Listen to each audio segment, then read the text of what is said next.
Good evening. How are you doing today?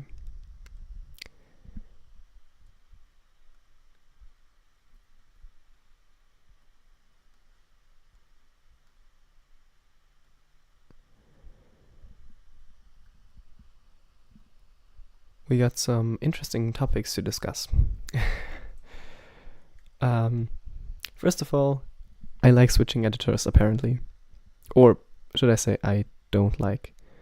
Because the editor that I'm currently using, AppFlowy, which is, by the way, a pretty cool project. Here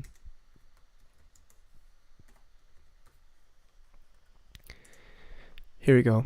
AppFlowy, an open source alternative to Notion. You wish. What's yes? Oh, they finally submit. Okay. I cannot complain that much anymore because they finally submitted a change. Okay, probably my complaining actually did do something. How amazing. Because I actually complained in a issue right there. It's already closed. Repository is out of date. Yeah. See. We'll also merge Flutter back into this repository at a later stage. This repository means this repository here. Okay, see. And I said just, okay, here's the thing. I don't use Notion because, first of all, Notion is web-based and is closed source and costs me money, depending on how I use it. I use AppFlowy in a way that I use exclusively locally as a desktop app on my machine. I mean, I can just drag it over here. See, this is literally all of my notes that I'm like writing in here. So we have my beautiful notes, my YouTube tab with topics for the stream. So yeah, I basically do everything in AppFlowy, and seeing them being closed source, which is the reason why I didn't use Obsidian in the first place, is kind of annoying. Not gonna lie. But it seems like they did something. I'm actually so glad I didn't check before stream. They actually did commit something. I don't know. Is it a slash commit? That's not, maybe they did not commit anything. Wait, let's take a look. Front end. The front end should have the pubspec.yml. There we go. I use quite a bit of Flutter. Oh, great. They actually did commit it. I use quite a bit of Flutter, so I'm somewhat aware of the default Flutter project structure. I'm not aware of the thing that AppFlowy did here, but I guess that's just somewhat default. It's pretty close to the default structure, to be fair. They just did like the front end and the whole thing because they also used Rust here, as you can see. Yeah, and a bit of HTML. I don't know where that came from. I don't think it's anything important, to be honest. Front end 2 days ago. What did they change? They changed the makefile. They changed the 2 days ago the lib file. Okay, so they did change code. Okay, let's actually take a look at the changes into the history, at the commit history, and take a look what has been changed. I would never go as harsh on anyone that is open source, right? Here's the thing though. I use AppFlowy frankly a lot. And the only reason why I got into this mess of taking a look at their code base in the first place is because I know Flutter, I know Rust, and I wanted to fix their damn fucking code. Because I don't know what they did again, but 11.x just is unstable. 11.x, the versions, we'll ignore the 0 before this. 0.11.x is unstable, is forgetting, whenever you need it the least. So you write in something, you open another document, and you open the previous document again, and the changes you have done are gone. This is not ideal for a note-taking app that is literally there to like take notes. So this was frankly a bummer, and I was working on something. I was already quite annoyed because it was as late as it was, and I was not finished with the project that I was working on. And then I just like worked on it, this, that. And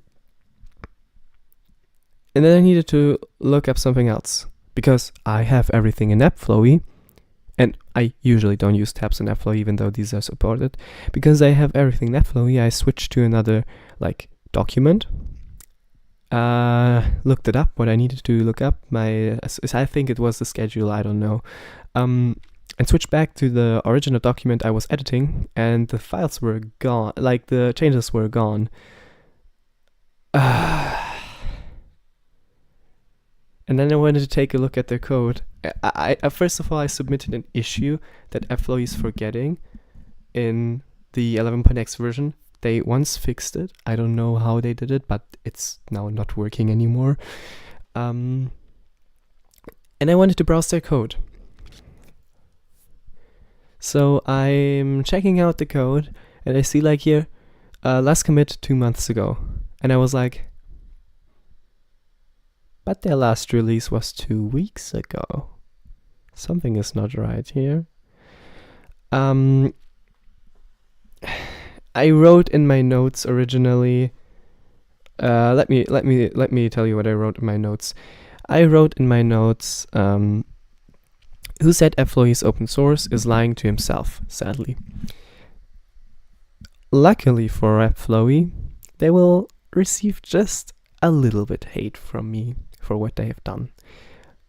Don't get me wrong, I really like AppFlowy. They were the first person to win me over Notion. They were the first on the market. I'm early AppFlowy user. I'm like since the 0.4 versions there, and now they're at 11, 0.4, 0.5, somewhere there I started using it, and now they're at 11. So I am the one that has seen how the product develops the best, and I've started dailying it around 7 or 6, somewhere there.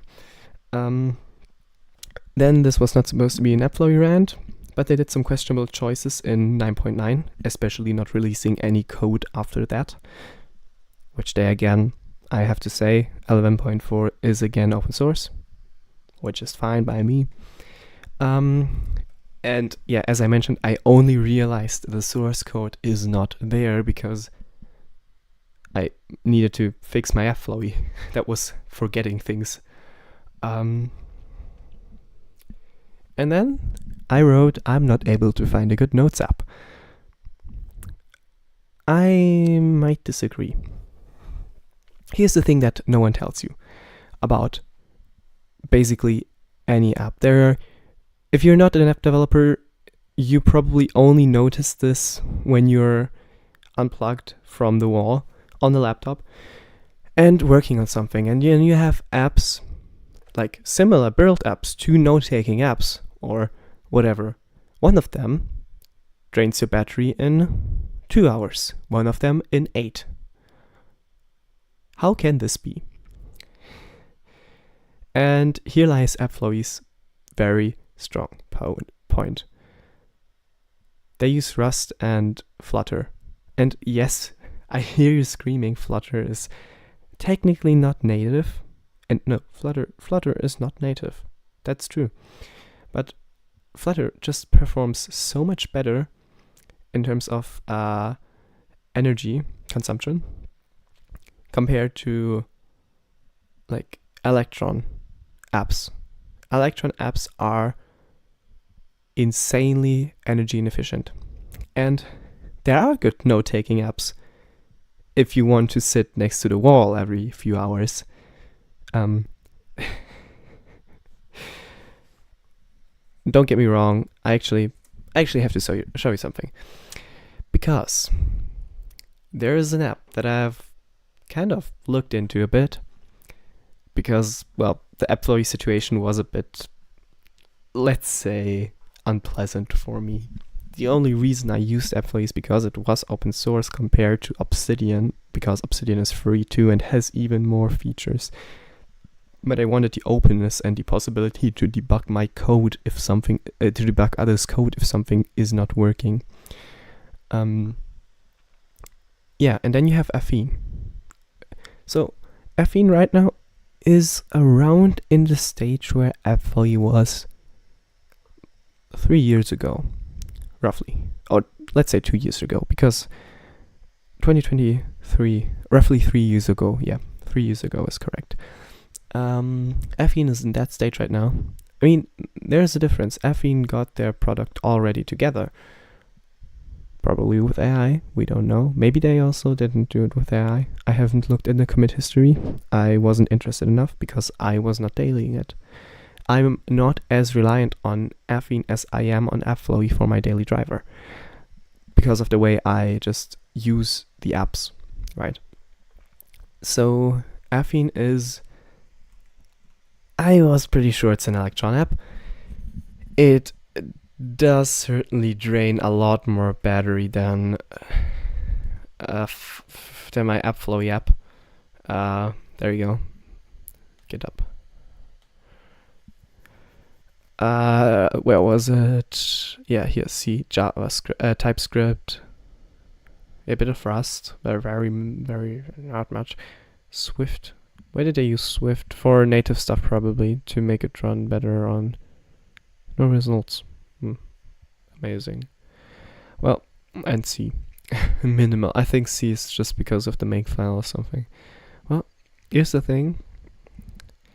Affine already does what AppFlowy did not do in the beginning. AppFlowy moved from completely open to an open core model. In the early days of AppFlowy, I remember that. You could just go ahead, set up your own server, and you're good to go. No problem, no user limits, no nothing. Now you have like the premium plan, and I don't know what the constraints are because I again only use AppFlowy locally. Because also now you can export databases, so you can export them on your one AppFlowy instance and import them somewhere else if you have to move. But I only have one AppFlowy instance running simultaneously, so I don't need the cloud sync features anyways. But I think they were limiting it to 1 or 10 users actively at the same time, or like 1 user actively at the same time, 1 session seed, and then 10 guests who can edit, or something like that. It was absurd. It was really absurd, or it is absurd. And AppFlowy moved to that open core model, and they did not do that well, in my opinion. Because like there are things that AppFlowy just straight up did not do, like continue publishing the source code for AppFlowy and everything. I don't know. I actually said my one reaction here in AppFlowy. Wait, in the issues tab. Let me show you. It's closed.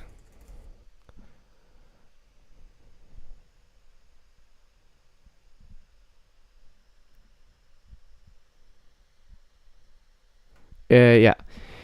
If so, this might be a big shit show. Because one thing that AppFlowy said, they are open source, but they certainly weren't according to their GitHub repository. And I don't know whether this was me or wasn't me, but I'm certainly happy that they released for 11.4. So they're only getting bashed a little bit. So they updated the changelog.md. They of course did not release the other versions of of AppFlowy. See, they updated the version here.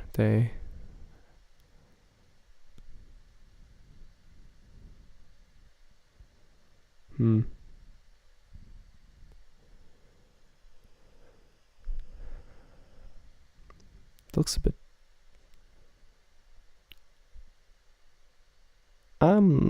not sure what to think of this.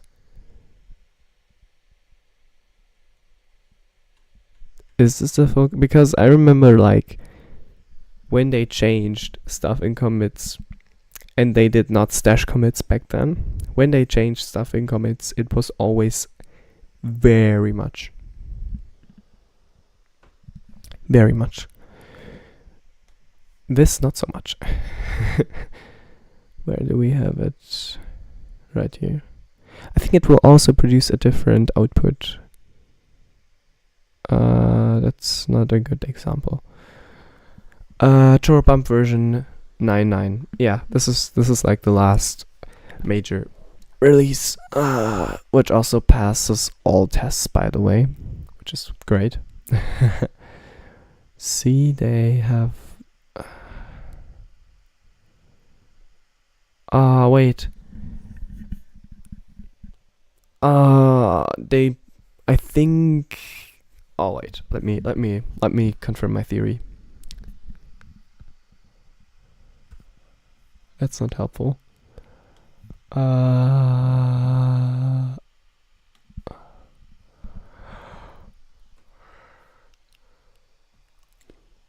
Oops.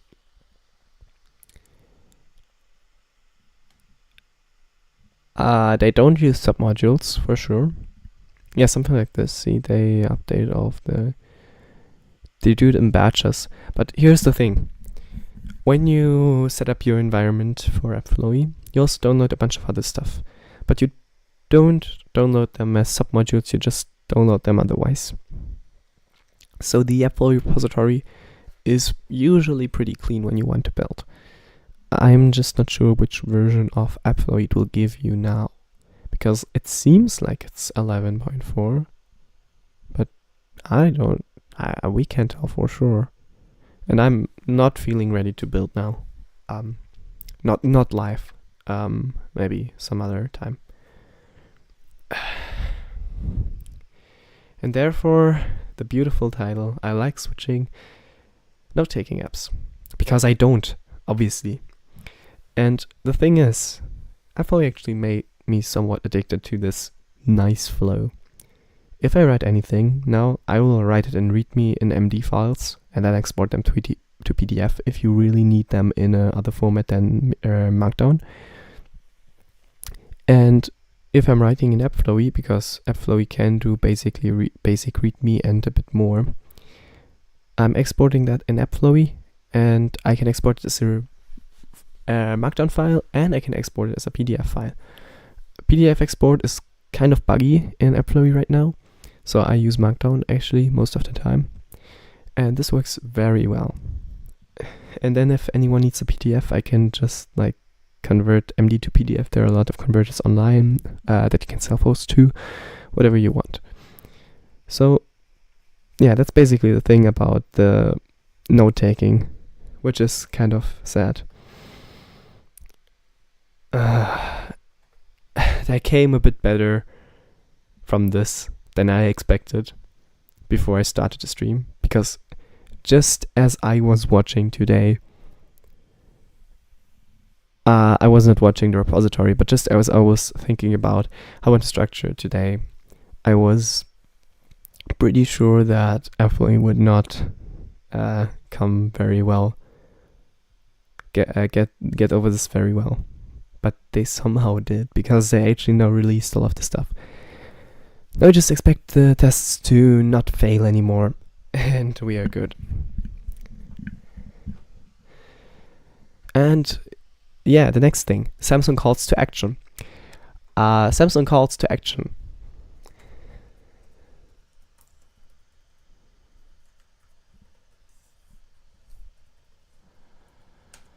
There we go.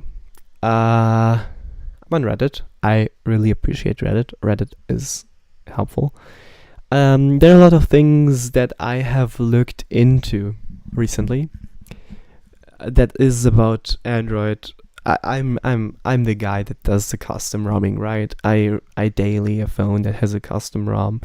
No Google services, no nothing, no bloat, no spyware, you know? Samsung removes bootloader unlocking with One UI 8. Yeah, right.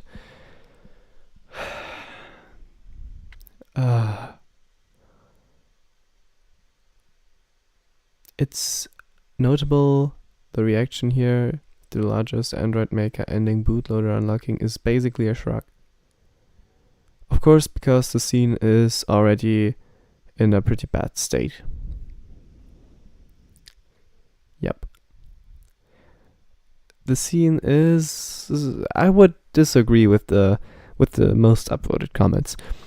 Yes, the scene is kind of in a not so great state. It was in a better state back then. It for sure it was.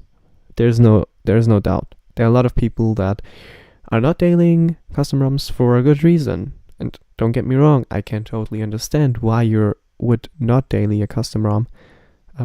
Starting with like things like banking apps to everything that requires play integrity. There are ways to spoof this, but actually there's a pretty good meme in the Android root community. Every Android post being like some red circle, some text, and 2 green circles. If you're not familiar with this, I have to show you. Integrity checker.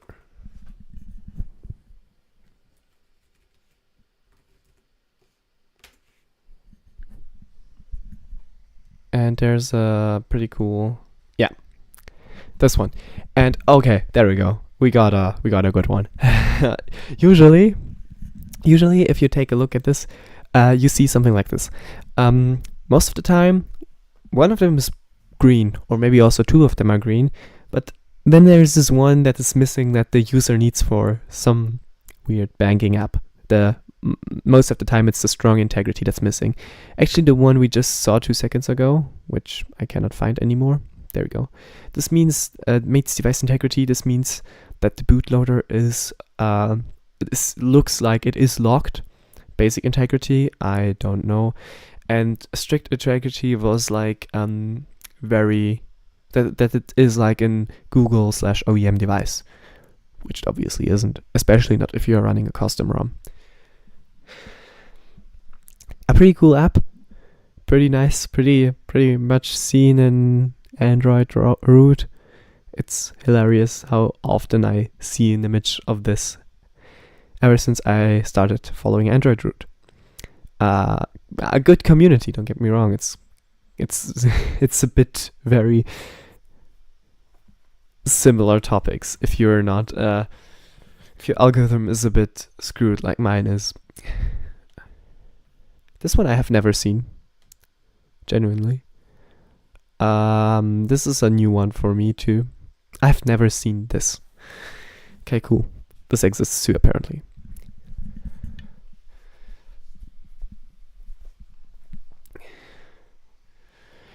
Isn't it because Knox will trip your device? As far as I know, Samsungs have been mostly locked down anyway. Unless you want to lose security, so I wouldn't think this wouldn't be a big loss for people on the Sammy side. If Pixel did this though, then it would be a cause or steer for sure. Here's the thing though, what you have to keep in mind. The mainstream phone producer after Apple is not Pixel, is not Google, it's Samsung, right? So the same way Huawei was dominating before COVID, Samsung is dominating the market for smartphones in the Android space. And if the biggest vendor essentially does vendor lock-in, because there is no other way to call this than vendor lock-in and planned obsolescence. Straight up. There's no other way than call it this way. If the biggest vendor does this, who do you think will follow? If Apple starts to include the headphone jack, who do you think will be the first person to follow, or the first company to follow? It is Samsung. It will be Samsung and then everyone else. I mean, Sony, frankly, didn't follow Samsung with the headphone jack thing. Sony phones still, to this day, have a headphone jack. But a lot of other companies like Xiaomi, etc., will follow this same strategy and then will only include headphone jacks on the lower end phones or similar. Which could be a problem, like with headphone jacks. It probably isn't a problem. Most of you don't use them. For me personally, this is a problem because I like the headphone jack. I have a phone with a headphone jack. I don't want a phone without one. But there are things that do have problems, that do expose a problem if everyone else does this.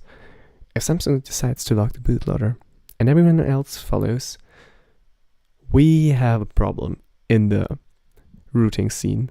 Yes, the scene is already in a pretty bad state, but it's still pretty active, and very much a lot of people actually do use custom ROMs. So take everything that is being said with a grain of salt. There are a lot of people that are still active in the routing community, and shout out to all of them. Appreciate your work. I use it a lot. I use the James DSP a lot on my Android 8 phone. I use the Viper DSP a lot on my newer Android phones. Oh yeah, I'm sound guy. I use a lot of things, a lot of plugins from other creators too. It's beautiful. You can just do so much more with your phone and make it secure in the process, because the thing that the user mentions here, it would not be a big loss for security. It would actually make your phone secure if you know what you're doing. It would secure your phone from like Google and Samsung, and it would actually make your phone secure for basically everyone if you're doing it properly. And then there's Samsung. Samsung actually, it's not a surprise that the bootloader unlocking came. It's a surprise it came that early, because Samsung was actually one of the single worst companies in terms of unlocking. They never prohibited it, unlike Huawei or similar. But here's the thing: if you unlocked your phone, you use 4G calling, you're screwed. You use your camera a lot? Oh, well, no, not anymore. And, you wanted internet? You wanted to surf the web? If you have a MediaTek SoC, you will be disconnected every 15 fucking minutes from the servers. What the Samsung? Seriously. Or, this is not the worst to say that. I think I've brought this up once, but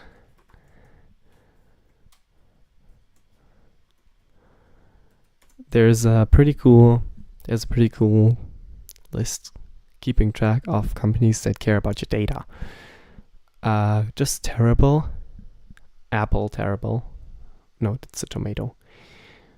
I'm appreciating that Samsung got a place here too. If your device is MTK and your bootloaders are already unlocked and you flash when your 8 firmware while the bootloader is unlocked, there's a 90% chance to permanently break. Fuck you, MediaTek. Really, MediaTek. Also, yeah, this is another thing. MediaTek is also the worst SoC creator. And yes, even worse than Apple. Because not only are their SoCs not as powerful as Qualcomm and Apple ones, they're actually fucking annoying in terms of, I'm sorry for all the swearing, actually very annoying in terms of their usability, in terms of their drivers, hardware. I mean, don't take my word for it, take my experience for it. I have a Sony phone from 2018, MTK chipset, stuck on Android 8, came with Android 7, I think. XA1, you can Google it if you want. If I'm wrong, then I'm sorry. But came with Android 7, upgrade to Android 8. And no security updates since 2020. 2020, I actually think. Or 2019. Which is very old. I don't think this is safe. And here's the reason actually why this happened. Because MediaTek decided to use, maybe it's partially Sony's fault, but it's also very much MediaTek's fault. Because MediaTek used some interesting way of packaging the drivers, which was pretty common back then for Android. You would not just update Android as in the OS, you would upgrade the whole core, whole drivers, port them to the newer technology.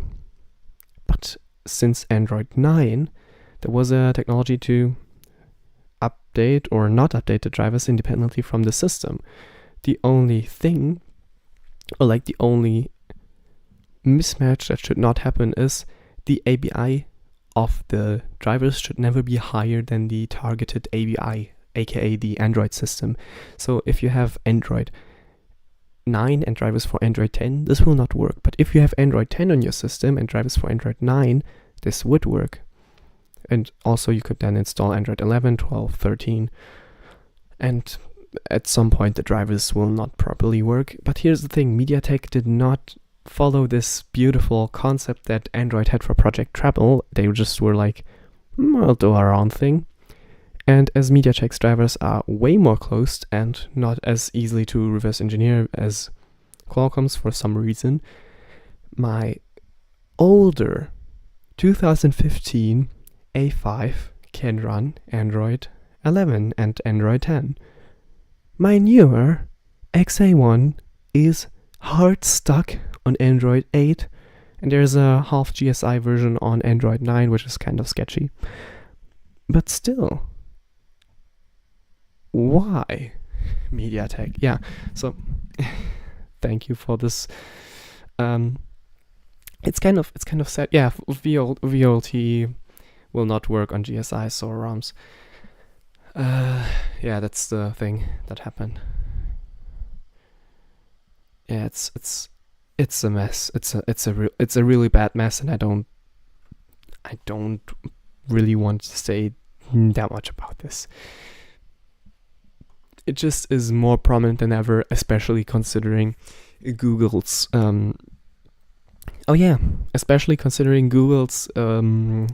interesting ways of handling site loading. Because, okay, cool, you're vendor locked in, but you can still install APKs. Right?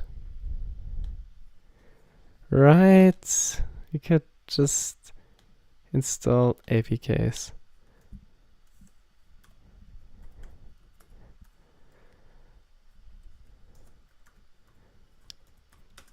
You could just do that, don't you?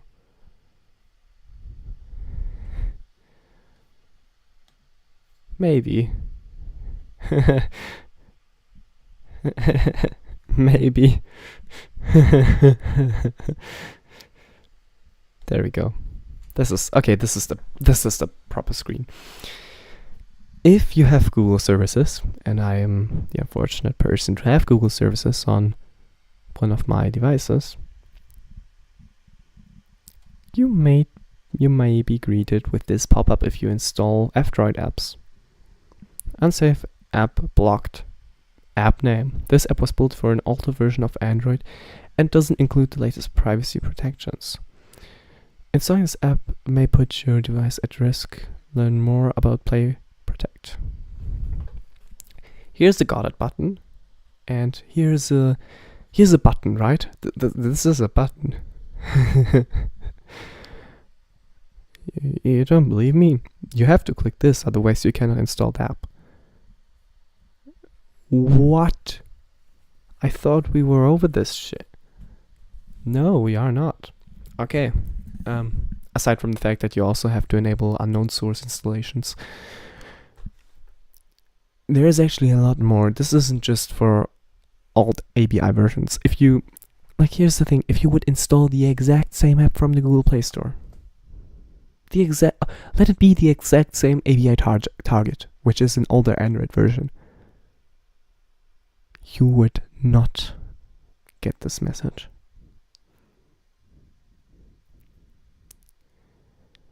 And there are a lot of more things to consider. And imagine you're not able to install them at all, like, or just install them for a time period of 30 days. How amazingly annoying would this be? How unopen can you make an open operating system, or an open core, which is Linux based, right? And Android core is also open, everything else is not. Therefore, I wouldn't even use Google services on my open Android phones, and I don't. Horrendous. Yeah, we also have other news, because the bootloader is unlocked, but you can technically, if you're lucky, you can maybe still flash the binaries back to get to Android One UI 7, right? Right. Alright.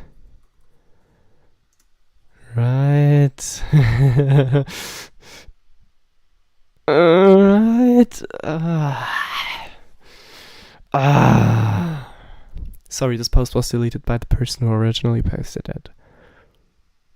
Well, I actually have seen this exact post on one day in the morning when I was drinking my coffee, so I'm pretty sure.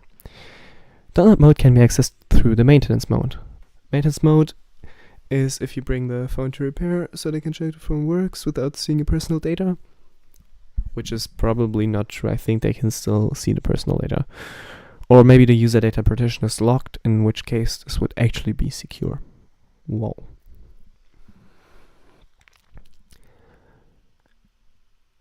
And yeah, that's the thing. Apparently OD mode or download mode, which is the tool to flash firmware for Samsung devices. For other devices it's normal ADB, but Samsung has to be special again. And they just completely nuked it, apparently. Or that's what we thought, and then we discovered that you can do it over maintenance mode. But still, that's pretty clear in which direction we are heading here. This is like not Android, this is Apple. This is straight up Apple behavior. Annoying. Beautiful. And here's the thing. What could possibly bad happen if you centralize everything? What could possibly bad happen?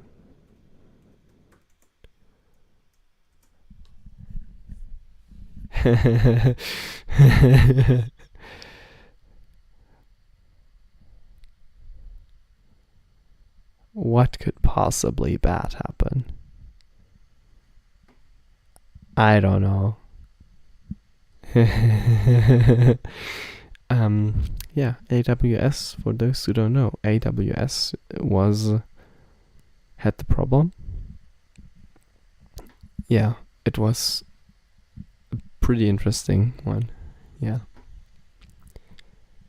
Another topic of centralization. Have you heard of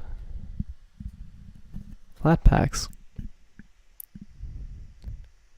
What a not great way to what a not great way to switch to the next topic. But there's the thing. Here we go. If you use Linux, you're probably my audience. If you don't, well, lucky you. You only have to worry with microslop. There are several packaging formats for Linux, and every distro has their own. Then there are some that are shared, and then there are some others. It's some weird ones. I would say app images are one of the weird ones, and so are Flatpaks. Then, what are they? Here's the thing. App images are standalone. Like, imagine you would be on Windows and download a portable version of your favorite app to have it on the go on a USB stick. That's essentially an app image. It is portable, and it lives only in this .app image file. Then you have Flatpaks. Flatpaks are essentially like snaps. They are a type of container where every application runs containerized and shares dependencies. It's a pretty big mess. The dependency graphs can get very big, and you would have like 3 to 4 gigabytes of the same library in different versions just for the dependencies with Flatpak to work together. This is why I actually like distro packages the most, because they are tested working together, approved by the maintainer and maintained by various people to check integrity for the devices and distros they're actually running and distributed for. For my case, I use Debian. For me, it would be Debs. For someone who uses Arch, it would be tar.zsd files, which are essentially fancy zip files, but so are deb files too. For Ubuntu, deb files, but in another way. They're especially for Ubuntu compiled, but they can be similar and can work both ways, but sometimes there are library dependencies that don't work both ways. And same goes for basically any Debian or Ubuntu derivative. They basically all use debs. Then you have OpenWRTs who use OPKGs and a lot of other distro packages. Here's the thing with Flatpaks. I don't mind containerized apps. I actually think this makes sense if you don't trust an app. But if you don't trust an app, I might as well build a container with apps I don't trust and not just install this containerized. Because here's the thing, there's a lot of headroom that is left by using apps and containers. Overhead, there's a lot of overhead that is happening there. Because yes, after all, they still run in a container and they still have limited access to your files, etc., which is probably desirable. But they have the overhead of running in a container. They have the storage overhead of, well, running in a container, so you need libraries 3 or 4 times for different versions of different programs that require different library versions, which can get really messy, which would all be fine if you could download from other damn mirrors from Flatpak. Because yes, while there are other mirrors, they are not so common like with Debian. I can download Debian from various cloud providers. I can set the mirrors from various cloud providers, from various universities, which is not the case for Flatpak. Flatpak is very much centralized. And now coming back to the Amazon thing, centralized does not equal good. Decentralized mostly equals good. Sometimes maybe it's also not that great, but decentralized equals good. Centralized equals bad. So Flatpak being centralized is actually a big point against it. And apparently my favorite desktop environment of choice, which is GNOME Desktop, really likes Flatpaks for some reason. I don't know why. But if we just take a look at GNOME,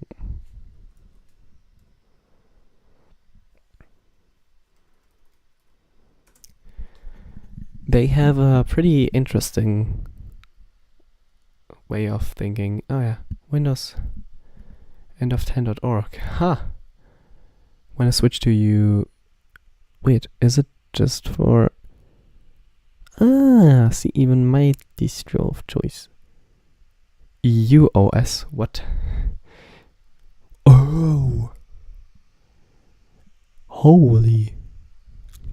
Oh, they did this with Excalibur, see? I see, this is Excalibur. Get CI server, bootc, Fedora, CentOS plus KDE, Keynote, what the heck? Bluebird, commit, GitLab, see? That's pretty freaking cool. Yeah, they show their pipeline with Excalibur. Shared. The EU has their own Linux distribution.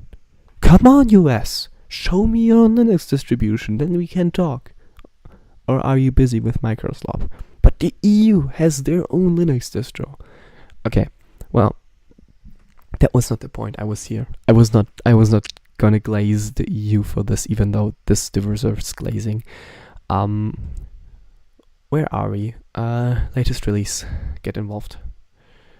Get GNOME latest release information. I really hope. Yeah, perfect. This is exactly. Oh yeah, they have the improved timeline thing. Yeah, cool. Also, which is pretty cool, there is a dbus proposal for age verification, which is not so cool, but it is by Ubuntu after all, so they're a corporation that probably wants to save their asses from the US government. No, don't get me wrong, but like, seriously, age verification for an OS to use an OS is very interesting and strange, in my opinion.